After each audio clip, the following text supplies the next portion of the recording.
Pirmais mīts vai patiesība par Maltu ir tāds. Maltā visām mājām ir nosaukumi. Un ielu ar ielu nosaukumiem un māju numuriem šeit nemaz nav. Kā jūs domājat, tas ir mīts vai patiesība?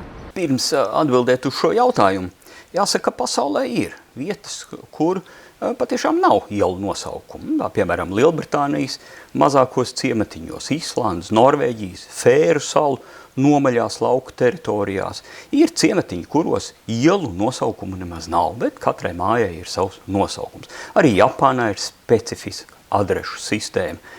Un, ja jūs pastaigāsiet pa Maltu, tad jūs redzēsiet pat tiešām, ka ļoti daudzām mājām ir nosaukumi. Un tomēr nē, atbildi ir nē. Maltā ir arī ielas ar māju numuriem.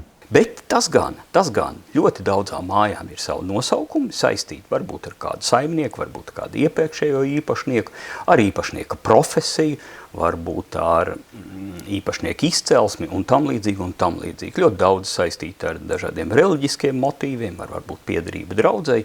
Tātad ielu nosaukumi ir, ielu numuri, māju numuri ir, bet paralēli ir arī daudzām mājām savi nosaukumi.